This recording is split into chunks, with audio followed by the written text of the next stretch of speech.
Hi, how are you all? I'm Brenda. I'm currently 29 and will be 30 in 2 months. I have recently gotten out of a horrible experience related to my husband and his mother.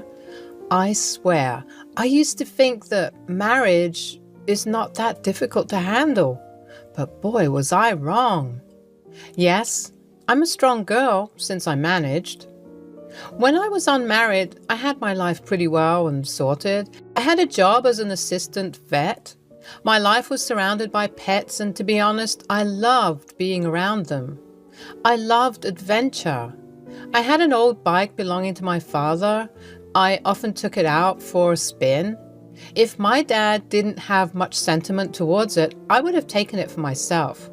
My dad raised me single-handedly and never made me feel like I didn't have a mom. He is an excellent father, and I'm really lucky to have him. I moved to Chicago, where I got a job as an assistant caregiver to a veterinary clinic. It started very smoothly, and I was picking on the process fast. I met John very unexpectedly. I was very late once and had to take a cab. The cab driver was handsomely single. He is the epitome of a charming boy-next-door trope. He had some bomb-ass features, especially his hair. It looked so soft and silky. He was my type. He was also too smooth with his words. "So, ma'am, where to?" His smile was radiant, and he gave me a cheeky smirk now and then. Sometimes he would lock eyes with me through his mirror. I would blush, but I didn't give any unnecessary signs. "What's your name, if you don't mind telling me?" "Why do you want to know that? Want to take me out or something?" "I mean, I don't mind if you don't." Winks. "Please, you are not my type." Ouch, that hurt. "Well, how about being friends?" "Depends on how you are treating a lady." "I'm just messing around." "Okay then, deal. Do you like Italian? I have a great restaurant in my area. You would love it, I guarantee." "Are you serious about taking me out?" "Well, I love Italian. Sounds great." That day, I was highly energetic at work. My colleagues were very amazed by my grand gestures. There was usually this one dog that annoyed me a lot, but I managed to keep my calm even in that situation. Pauline, my go-to buddy, came skipping towards me. She then gripped my shoulders tightly and looked at me with a cheeky grin. "Girl, what's going on? Am I missing anything? Are you hiding something from me?" "Jesus, get a grip. You scared the shit out of me. Everything's good. I'm just really happy." "Yeah, sure. Is that the reason why you've been spacing out during the case discussion today? What's the source?" Well, I met a really cute cab driver today. His name is John. He offered to treat me to an Italian restaurant today." "Say what now? A cab driver? Bruh?" Now, don't judge." "I mean, is he that cute?" "Yes, he is. If I get a snap of him, I'll send it to you. But you better not hit on him. He's mine." "Oh, please, I have eyes on someone else. He's pretty cute too." Winks. That evening, I was picked by John. He was smelling nice and looked so good. I was nervous and fidgety. I mean, it is my first time trying to find the man. He took me to a very beautiful place by a small lake. It was a cozy place and maybe not that posh, but the food was amazing. John's deep brown eyes, framed by thick, expressive eyebrows, are his most captivating feature. They are warm and inviting, radiating kindness and sincerity. When he smiles, his eyes light up, revealing a genuine and infectious joy that draws people towards him. Gosh, it was hard to fall for that smile. We stuffed ourselves with pasta and wine and ice cream. A wonderful evening. He gave me another offer. He said he would make me meet his mother since she would like me a lot. The way things were moving too fast should have been a dead giveaway that this all was a red flag. "So, you live with your dad?" "Not. Dad stays with my uncle in Michigan.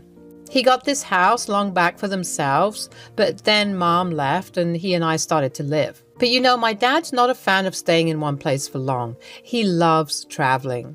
He owns a beautiful bike. It's old and all, but it's still sturdy to go on. He visits me sometimes, like currently he's here right now. He would leave in a week. Wow, your dad sounds like a rock star, like a total biker badass. Would he even like me? That again depends on how you'd approach him. After all, he is the type of father who protects their daughter from a freaking fly, so. And he is wary of men around me. The last time I brought a guy to my place, he scared him off just from the door. That was some scene, I swear. The guy practically pissed his pants off. Well then, how about we bet on it again? I mean, I won this time. You like the place and the food and me. So let's see if your dad likes me too. I put a bet on $20. I am winning the 20. You will not be able to win. I tell you, he is too difficult to impress. Oh, Brenda, you just don't know me yet. I am smooth Mr. Cool. I will impress your dad so hard, he would be bound to get us married. Just watch me. Okay, Mr. Confident. We quaked with laughter. I mean, I thought he was joking, but man, he was dead serious. When I returned home late, my dad was sitting right there looking very concerned. Yes, young lady, where were you? I mean, it is midnight. Oh, Dad, well, I was working overtime. There were a lot of clients and emergencies, so I had to stay back. I wasn't born yesterday, Brenda. Who is the man? Dad? There was no man. Please, you are overthinking. I was just with Pauline. I called Pauline. She said you were outside with a friend. Who was it? Okay, fine. He was just a friend, an old friend. He wanted to go out with me to chill, so I said yes, that's all. And how come I've never heard of this friend before? And why didn't you bother telling or at least calling me once? You know I'm worried about you, Bren. Sorry, Dad, I am. I would keep this in mind. He's a cab driver and he is a very sweet person, so please, you can relax. Why a cab driver? Ugh. All right, fine. Just next time, please inform your father. The next day at work, I jumped at Pauline. She was very startled at first, but then realized why I did that. Girl, why the hell did you tell my dad about John? Bruh, chill. I just said you were out with a friend, and why wouldn't I? What if that twat murdered you and dumped you somewhere? Oh, come on. He was so adorable and such a gentleman. I'll be meeting his mother soon, and mother? Hell no. You're going too fast. The first date doesn't determine anything. He could be a closet perv for all you know. You want to freaking bet on it? You will lose, since you're such an amazing judge of character. Don't even try. We exchanged numbers. He used to call me more than text. He'd say that he loved hearing my voice. He even gave me a proposal to visit his house, telling me that his mother was so eager to meet me. I was kind of scared because I was thinking about Pauline's words, and I felt that maybe I was going too fast. I wanted to take it slow and wanted to see how things worked with him first. I told him to keep seeing each other for the time being before his mom got involved. John was persistent, but gradually understood. We just got to know each other. And as much as I love hanging out with you, I'm still new to this and I want to get to know you properly first. I mean, you are adorable and I like you, but I want to like you more, you see?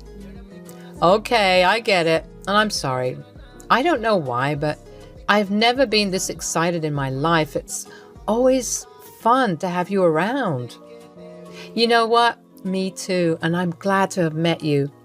I'm an outgoing girl, but not many guys catch my eye that often, so all of this is kind of new to me too. Aha! So you're saying that I managed to catch your attention? Are you admitting the fact that I'm different from the other guys you've met? Yes, of course. Jesus, saying it out loud makes it much more embarrassing than keeping it in my head. You are the only guy, I think, with whom I can be like myself. And I too feel the same, Brenda. We started officially dating after 2 months of hanging out. He invited me to a baseball match. His friend was playing as a debutante in the team, and he requested both of us to pay a visit.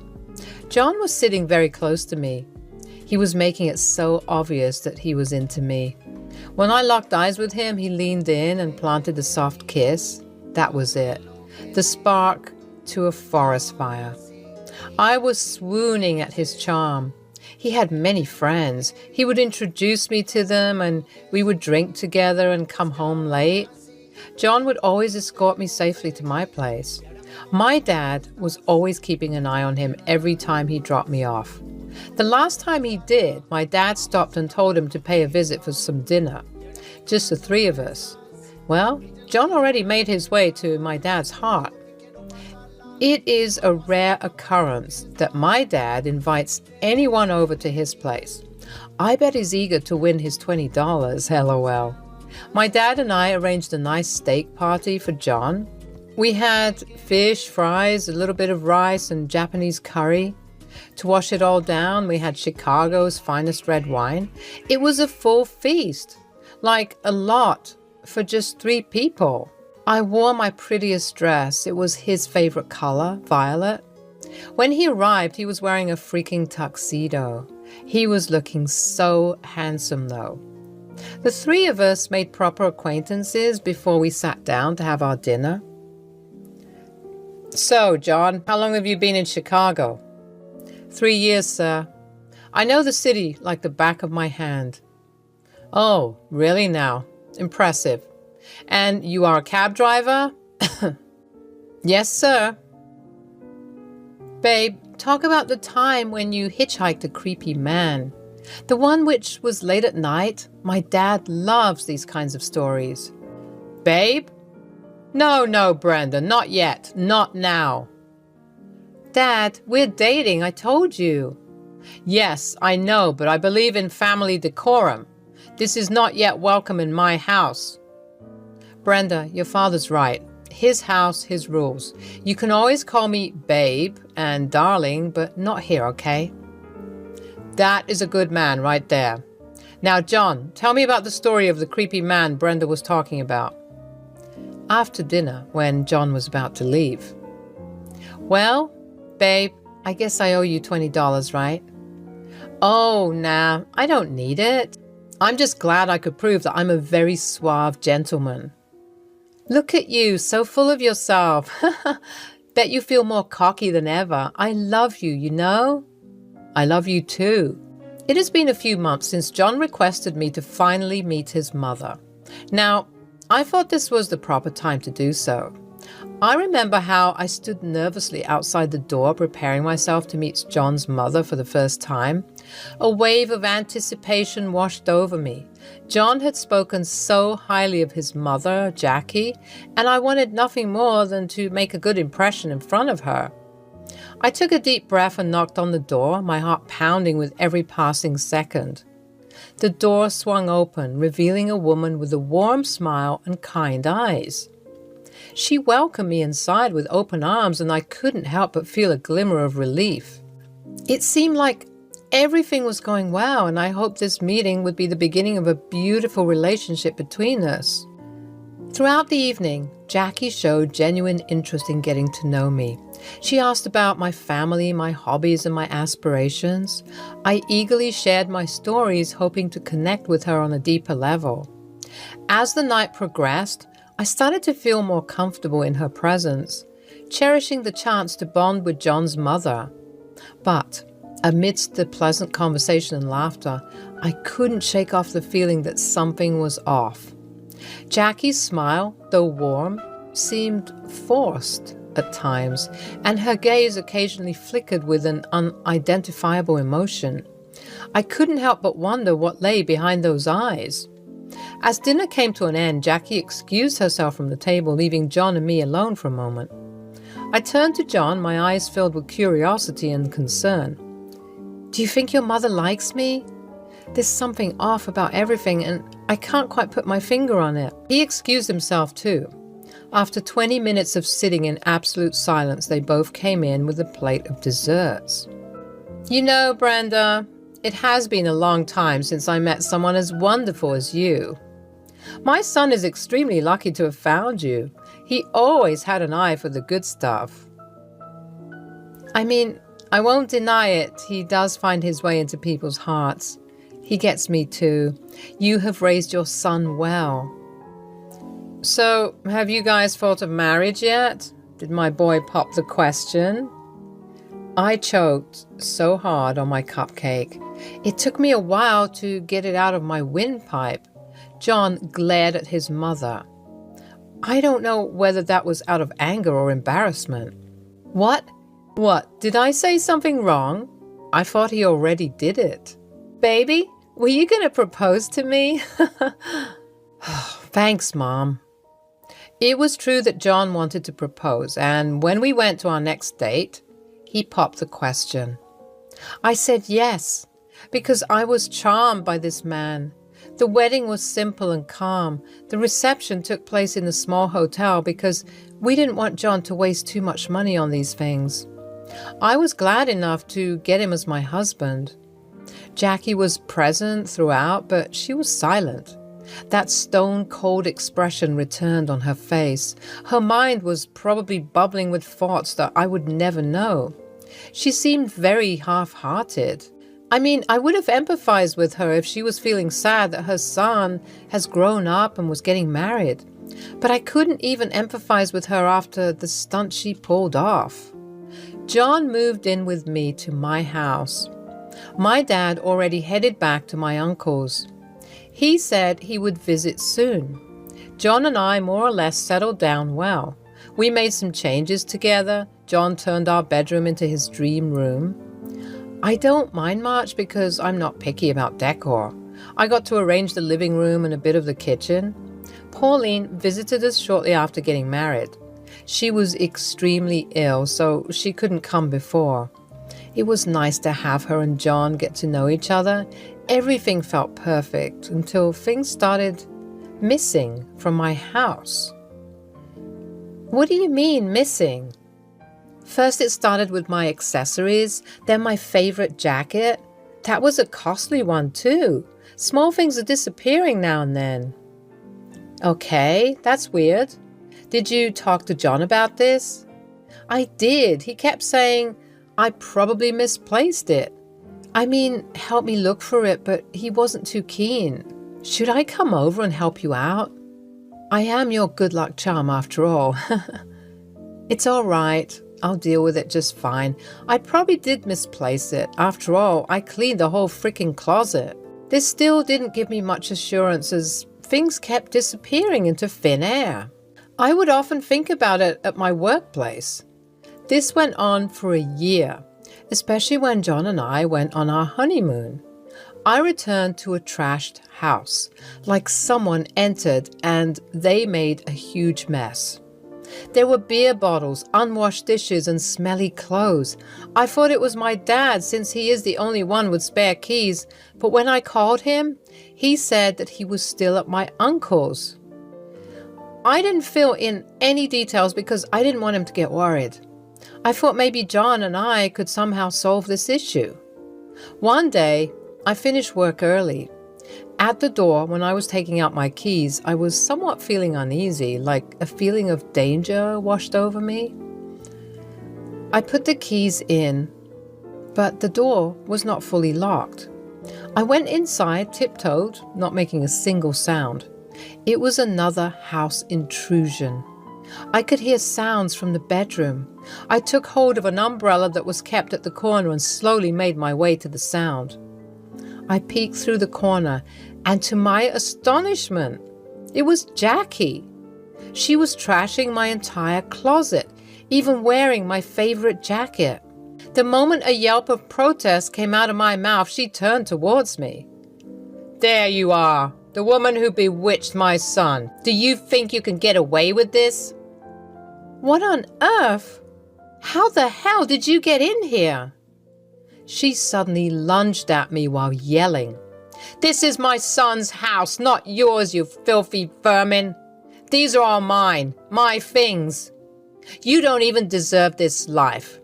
The first time I saw those eyes, I saw nothing but filth.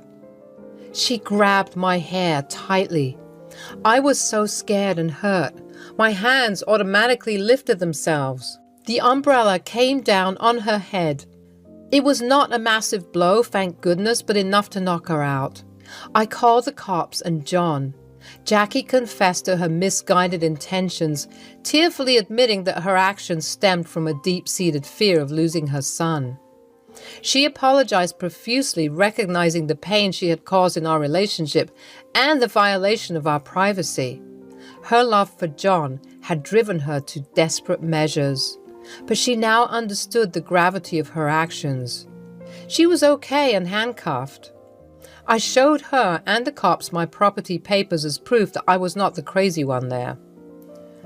The cops found Jackie guilty of intrusion and theft. They also gave me a warning to use weapons carefully on people. John sighed, his face filled with a mix of regret and sadness. Brenda, it's complicated. Jackie has always been overprotective and she couldn't let go of me when we got married. She had this misguided belief that she needed to protect me at all costs, even if it meant crossing boundaries. And you? Are you a child, John? Don't you have any sense of right and wrong? I'm sorry, Brenda. I didn't think this would go that far. The fact that your mother was so sweet and sugar is sickening. Her real intentions were hidden by that pretty smile of hers. I can't take this anymore. While forgiveness wasn't immediate, I recognized that Jackie's remorse and John's stupidity were genuine. We understood that her love for her son had clouded her judgment, and we hoped that with time and healing, we could rebuild the trust that had been shattered. In the following months, we took steps to ensure our home's security and protect our privacy. We changed the locks, implemented a security system, and established clear boundaries with Jackie. I was very much troubled and heartbroken by John's betrayal.